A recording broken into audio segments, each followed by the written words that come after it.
So one of the things that Geeta said, and you've mentioned as well, is uncertainty. I mean, she's saying you have a headline, they say a particular tariff, but she still waits to see what is the effectiveness. You have dealt with uncertainty and very challenging situations. What would be your advice to CEOs in India and around the world that are dealing with this kind of a challenging situation?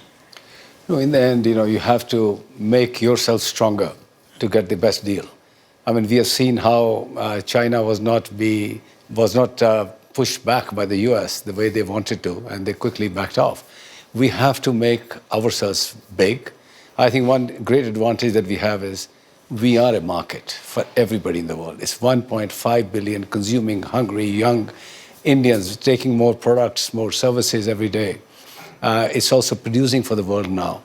It will have a tremendous amount of leverage with many other parts of the world to have the right deals. 83% approximately of the world trade moves away from the US between everybody else. I don't think so it'll ever come to that you will not trade with the US, but if it becomes completely untenable in terms of tariffs and all that, the world will react. And they will find ways, as rightly pointed out in other markets, other places. What India really needs to do is scale. Scale its technologies, scale its production, get to a point where they have consumer surpluses so they can sell to the world like China.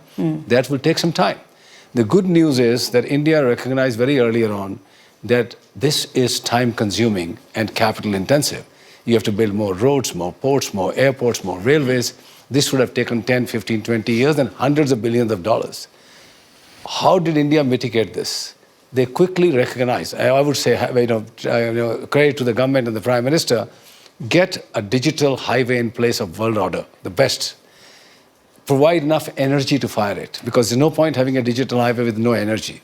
These two things were taken on a priority, very high priority. And on that you dropped a digital stack to connect everybody for banking, for health services, for everything else. This has provided us cushion to wait for the hard infrastructure that is being built up in the manufacturing, in the real hard infrastructure.